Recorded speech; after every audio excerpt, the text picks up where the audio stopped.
The great Roger Stone, Republican political consultant, 30-year political advisor and confidant to Donald Trump. Roger Stone joins us, also the author of The Clintons' War on Women. Roger, I could go on with your credits and resume, but we'd be here all night. Thank you, my friend. How are you? Great to be here, Steve. Sorry we're... That's all right. That's all right. We got a whole nother segment coming up. Let me ask you, first of all, reportedly tonight, when he goes to the microphones, Donald Trump will endorse Paul Ryan. Is this a big deal to you or something that he was going to do anyway? It's an inside the Beltway story. I mean, I'm not really sure why the Republican establishment was so upset. Paul Ryan didn't endorse Donald Trump until Trump was the nominee of the party. Paul Ryan is not yet the nominee for Congress in his district. He has a Republican primary and he's in a competitive race. John McCain in a competitive race, not yet the Republican nominee. Kelly Ayotte in New Hampshire, not yet the Republican nominee. Normally, the presidential candidate does not endorse candidates in a primary. So I'm confident that Trump will support the Republican nominee in all three of those races, but his hesitation in endorsing Paul Ryan aggravated the national chairman Reince Priebus. That's why you saw these flurry of stories that Trump was going to drop out and the party was starting to grapple with the process for replacing him as the nominee. Just to be clear, for anybody who's tuning in late, that is entirely false. Donald Trump has never considered dropping out. He is not dropping out. The only place he's headed for is the White House.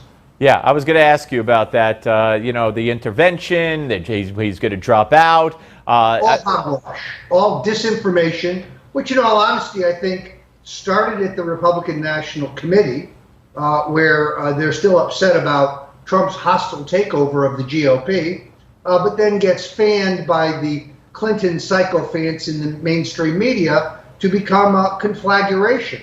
And of course, if you were about to send a contribution to Donald Trump, or you were about to volunteer for his campaign, no wonder you would take a pause. Sure. Based on ABC telling you he's considering dropping out, which he isn't. All right, we're going to continue, Roger. Next segment, lots to talk about. The polls, also Hillary lying again today about what she, said to the people of this country. And ladies and gentlemen, if you're watching on DirecTV right now, channel 366 is the new channel we're going to be on in another week. You could begin watching channel 366 right now on Direct. So check us out on channel 366, DirecTV. That's where we're going to be going to. More with Roger and your calls coming up next.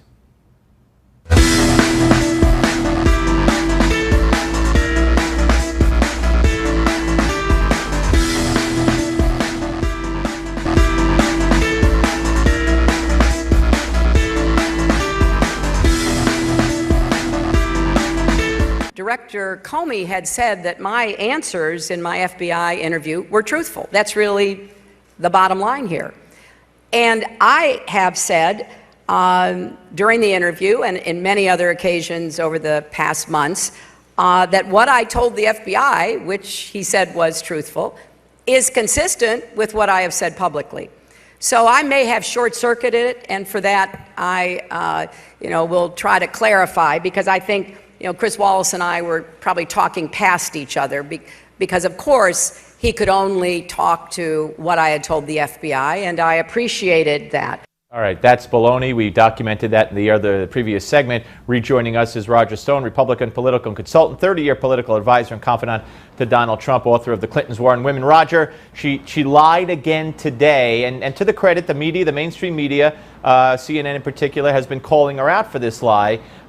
When does she stop? And there's one more I want to play you from today also, which I think is going to freak you out.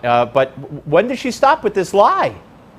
Yeah, liar, liar, pantsuit on fire. She lies about everything. She lies about being broke when she left the White House. She lies about being under sniper fire at the Bosnia airport. She lies about stealing the furniture and the silver and the china when she left the White House. She lied about the Whitewater billing records in her law firm. She lied about being her grandparents being immigrants. She lied about being named after Sir Edmund Hillary. She lies when telling the truth would be easier. she's incapable of telling the truth.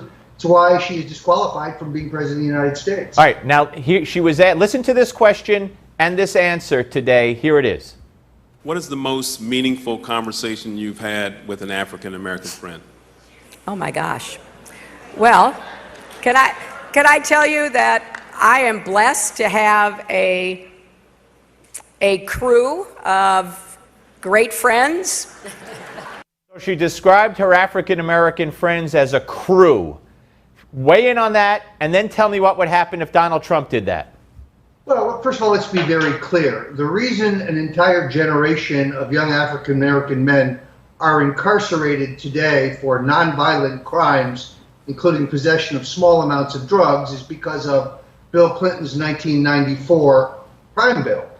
Hillary Clinton said of that bill it was necessary because blacks were super predators who must be brought to heel. This is the same Bill Clinton who went to federal court to argue that the Arkansas state troopers should be allowed to engage in racial profiling and when it comes to pulling over motorists. So the Clintons have had their share of dog whistle politics. She's never done anything for black people. The only place she wants to feed black people is in a prison cafeteria. So, and of course, black unemployment during the Clinton years, during the Obama years, has skyrocketed. In fact, as you know, Steve, they take people who are no longer looking for work out of the statistics so they can dress the statistics up and make them look even better. They're a disaster. Donald Trump is a job creator. If he had said something like this today, he would be accused of racism in a New York minute. All right, let me ask you about the polls. Even Georgia, now 4 points up for Hillary. 15 points nationally in some polls for Hillary, 10 in others. James Carville says, and others, even Pat Caddell, James Carville, have said, wait a minute, these polls appear to be weighted heavily in favor of Democrats. So is that the case, do you believe? And is this race still going to go down to the wire? Or is Donald in some kind of trouble that he needs to work hard to get out of? Well, we found out that the Reuters poll was rigged. A number of these polls have an oversample of Democrats to create an impression that Trump is losing. Trump had a rough week, but that's because the mainstream media has opened up a Barry Goldwater type assault on him, where it is a relentless attack on Trump. Yet in the same week, we learned that the IRS is investigating the Clinton Foundation. No network carried that news. We learned that Hillary Clinton sold weapons and Apache helicopters, gave weapons and Apache helicopters to ISIS. That got very little coverage. So it is the result of a mainstream media mugging of Donald Trump. And yet, Steve, he remains hot on her heels, I think in pretty close to a dead heat. He's clearly back on the attack and back on offense.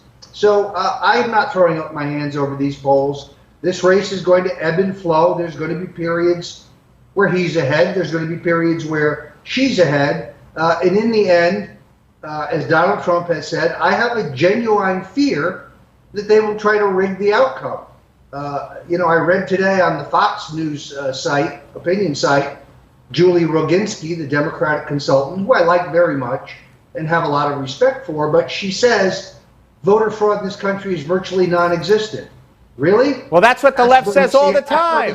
About that. That's what the left says all the time. New York and Kentucky, where they specifically stole from him at the polls. All right, talk about when you say you fear that the outcome will be rigged, by who? We heard yesterday Barack Obama, and it's because he said this that you have to worry, because he lies like he breathes also, that, what do you mean rigged?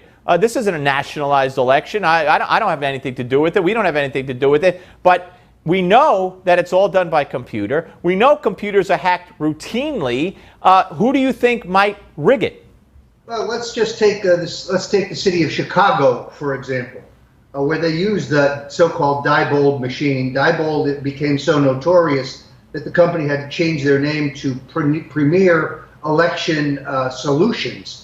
These machines can be easily rigged for a predetermined outcome. Go on YouTube right now. You can actually see a technician showing you how the machines are rigged. Do you trust Rahm Emanuel and the Chicago Democratic machine for an honest count? I don't. Do you think you get an honest count out of Boston, out of New York, out of Philadelphia? I don't. No, Donald Trump is exactly right. And Hillary Clinton and her husband know that if Donald Trump wins this election, they will be prosecuted. They will probably go to prison. And therefore, they're not above stealing this. Case in point, Steve, they stole the nomination from Bernie Sanders. Why would they not steal the nomination or the election from Donald Trump? All right, let me ask you, do you think it's a good idea for Donald Trump to bring with him, I saw excerpts from the emails from the DNC where they made fun of a black woman's name, where they, of course, talked about Jews and Bernie Sanders, where they also called a gay person a derogatory term. Same with a Hispanic or a taco, something with taco. Wouldn't it behoove Trump to take these emails, like the one-liners from each of these, around with him and say, hey, here's what the DNC said, and I've yet to hear Trump say, and Debbie Wasserman Schultz, who resigned immediately, was immediately hired by Hillary Clinton and is now honorary chair of her campaign. And I'm not blaming Donald per se, but I have heard that nowhere. Wouldn't that benefit him if he made that part of his routine? Yeah, I think it would, because it shows what what hypocrites the Democrats are. You see, in public they're politically correct, but they're using ethnic slurs, on the down low. This is, of course, exactly what Trump has been accused of, right, but hasn't actually done. Who's the racist? Who's the bigot? I suspect Hillary Clinton is. After all, remember, Steve, it was it was Bill Clinton who once said to Senator Ted Kennedy, you know, Ted, a few years ago, this boy Obama would be fetching our coffee. Yeah, you can find that documented in my book, The Clintons' War on Women, which you can go to rogerstone.com to order this very instant. I know you also have are offering, besides here on Newsmax, you're offering people an opportunity to speak to you, correct? Yeah, we started these new forums every other Thursday. They're called Ask Roger Stone, and I'm kind of like the man in the arena. I will answer questions about politics or Trump or style or history. We had the first one last night. It was very successful. I think we have to tweak it a little bit, but yeah, look for Ask Roger Stone. It's a great opportunity for grassroots folks to ask questions and improve the dialogue about American politics. All right, one more. We got a minute. How does Donald Trump get back on track? What does he do? What does he need to do now, tonight, starting tonight?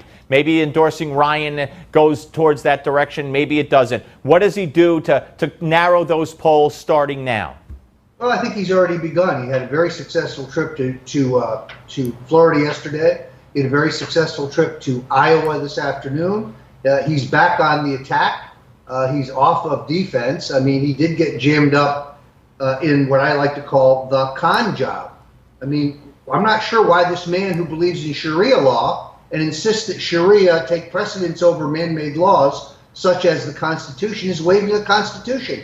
He doesn't believe in the Constitution. By the way, Donald Trump's proposal to temporarily ban Muslim immigration is not unconstitutional. Right. The president has the absolute authority to do that. Right. And because the people who wish to come here are not U.S. citizens, they have no right. No constitutional rights anyway. Right. That's ridiculous. All right. So the guy who needs to read the Constitution is Mr. Khan. Now, Roger, I got to go. Great talking to you, my friend. We'll speak to you very soon. Thank you. Roger Stone, ladies and gentlemen. Up next,